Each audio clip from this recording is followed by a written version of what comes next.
Welcome to Keep What You Earn, your judgment and jargon free zone for entrepreneurs of all levels. Get ready to learn how to scale your business, save money in taxes, and create a business that grows your wealth. If it feels like the financial side of business is like eating your vegetables, well, then think of this podcast as the ranch dressing to make the process a little more enjoyable. My name is Shannon Weinstein. I'm a CPA and business owner on a mission to simplify money and empower others through knowledge. I hope this episode inspires you to take action, but remember that the information we share is for educational purposes only and is not individual tax advice. Now that we got that out of the way, let's start the show.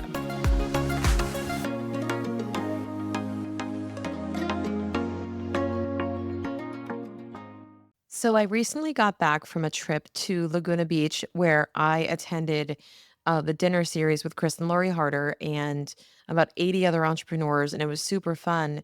And one of the major highlights of that day was one of the speakers that came. Now, if you haven't heard of Jeff Fenster, Jeff is a powerhouse entrepreneur. Please look him up. I'll make sure there's something in the show notes there for you to find out more about him.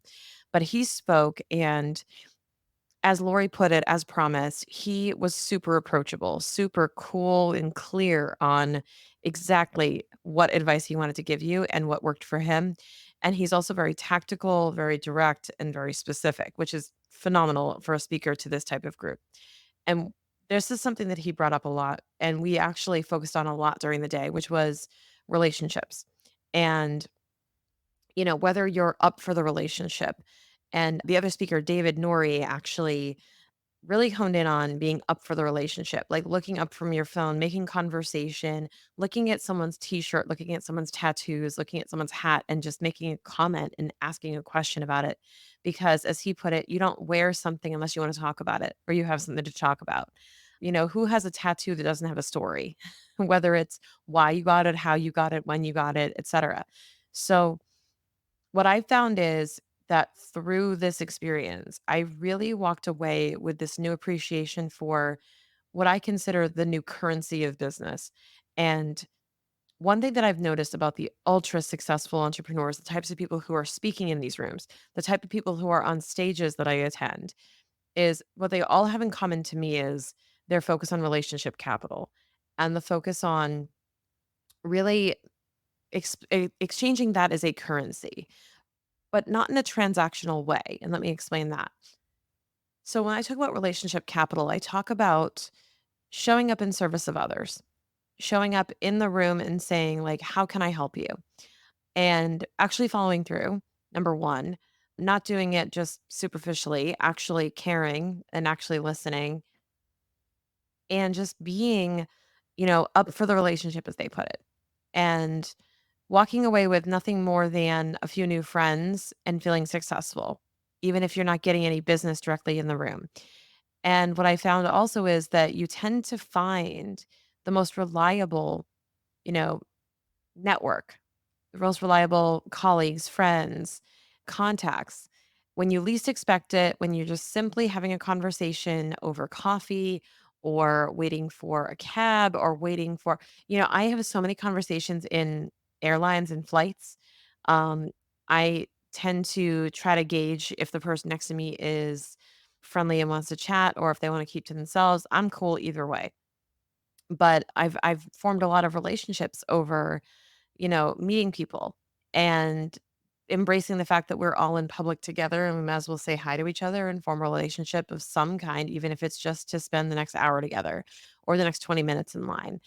And I just have loved that about living in Costa Rica, because that's more prominent, I think, than in the United States, but also in business, doing it more consciously. It's one of my goals, especially for the upcoming year, is to really be open more and really try to open up my calendar, open up myself, open up my availability and my energy so that I can welcome these opportunities and really, you know, make some deposits, as Jeff put it, toward relationship capital. He used this analogy called deposits and withdrawals. And he would say, when you show up in service for somebody, you're sort of making a deposit.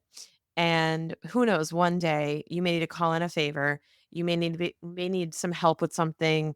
You may need an introduction that's through this person. And you won't be as afraid to ask because you did help them out before. And One thing he made super clear was you don't help anyone solely for the purpose of being able to call on that favor later. This is not transactional with intention. He just tends to say, well, my approach is if there's an intro I can make, if there's a way I can help this person, if there's a way I can serve them, then I do my damn best to figure out how to do that for them and just take pride in that.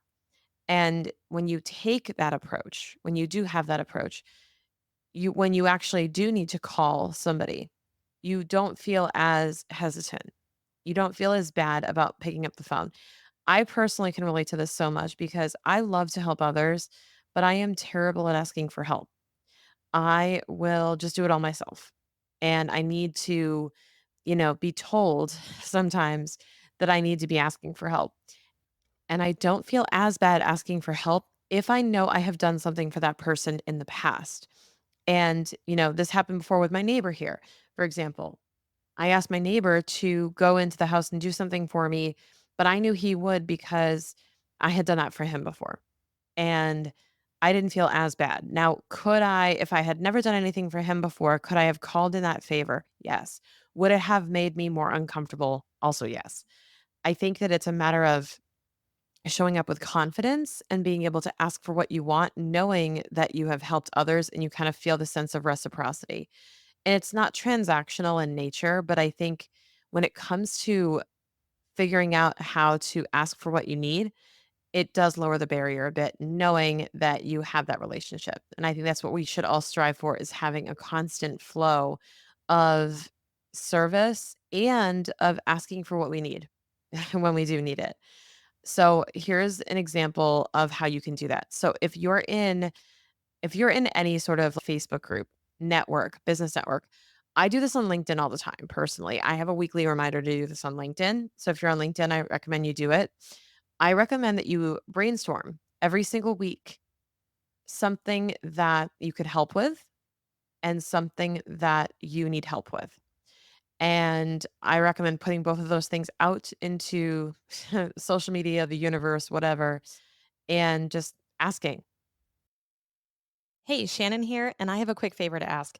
If you're enjoying this podcast and enjoying this episode, please leave us a review on your podcast platform, whether that's Apple, Spotify, Amazon, any of them, and let us know if you're enjoying the show. One of your biggest takeaways, we would really, really appreciate it. Okay, back to the show. See who needs help with the thing that you're good at. Not just sales, don't just offer your offer, but say, hey, I just figured out LinkedIn Sales Navigator and I just feel like I nailed it. Is anybody else struggling with this and needs a quick 10-minute, tutorial on how I figured this out? Or maybe you're just trying to figure out how to use ChatGPT and you're asking for some good prompts and tips from someone in your industry. Put that out there. Put that out there. And you know what? Even if you don't absolutely need it, that's a great thing to say, something like that, just to post on social media to get the conversation started. And one of my favorite questions to ask on LinkedIn specifically because of the nature of the platform is who do I need to know? So I'll state a question like or a statement. Let's just say I'm looking for a really killer chat GPT prompt specific to the fractional CFO industry. Who do I need to know who's mastered this? And I guarantee you I'll get dozens of names that are being tagged in there, and those are great connections to have. Or, for example, I'm trying to figure out how I can pay myself more in my business, and I need some help figuring that out. Who should I talk to? I need, I need some tech help. That's always an easy one. But what if it's just I need an introduction to someone? I actually did this the other day. I have a client who is trying to get into airports around the US. And I said, hey, I have a client who's trying to get into airports to get a space. Does anyone know when the bidding process starts for certain airports like ATL or LAX or Boston Logan or Reagan, et cetera? Like, how can I get into these airports? And I'm doing this on behalf of my client. But what I know will happen is I'll start to learn names. I'll start to learn who's out there who can help me, and maybe I can help them as well. And I just love that kind of symbiotic relationship, if you will, of being able to help one another and to grow each other's businesses without any sense of competition and just collaboration. So, when it comes to approaching your business, I think I would probably say the most underrated skill that you need to succeed based on every entrepreneur I've seen that's been ultra successful. I'm talking like hundreds of millions of dollars. Their number one thing that got them there was relationships. And their number one thing that they always give advice on is relationships. So, heck, I don't think any tax saving strategy, I don't think any sort of revenue marketing hack is going to get you to the level these guys get to if they just focus on relationships. And I'll tell you what, I'll challenge you to do this. Remember that Instagram story thing or that Instagram post thing you probably just saw with, "Oh, did you know that if you make the music this long and you do this to a reel and you do this, it's gonna reach more audience, blah, blah, blah, blah, blah." How about instead of that, you just text somebody? Text somebody, write somebody, message somebody asking how you can help them. I bet you that would probably make a bigger impact to your business than tweaking a little reel. Now, I might be biased on that, but I do think that in the micro, you can really, really foster strong relationships that will help you grow a lot faster than if you try to simply get in front of more eyeballs of people and let them know simply what you do versus how you can really help them.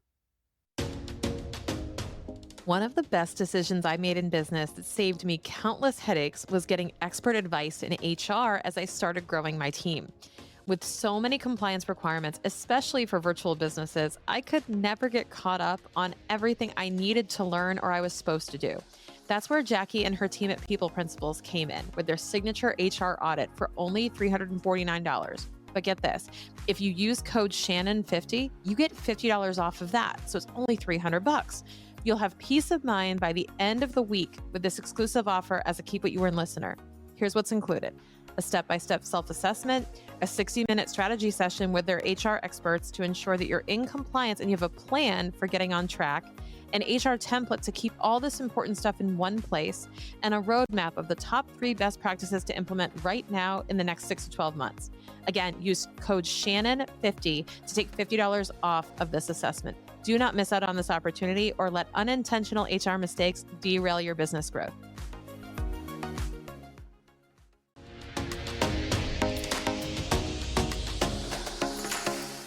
Thank you so much for listening. If you enjoyed this episode, please leave a rating and review on your podcast platform. This small action goes a long way for podcasters to get our message heard by more business owners just like you. Be sure to check out the show notes for links to information about our guests and ways to get in touch with me. We'll see you on the next episode.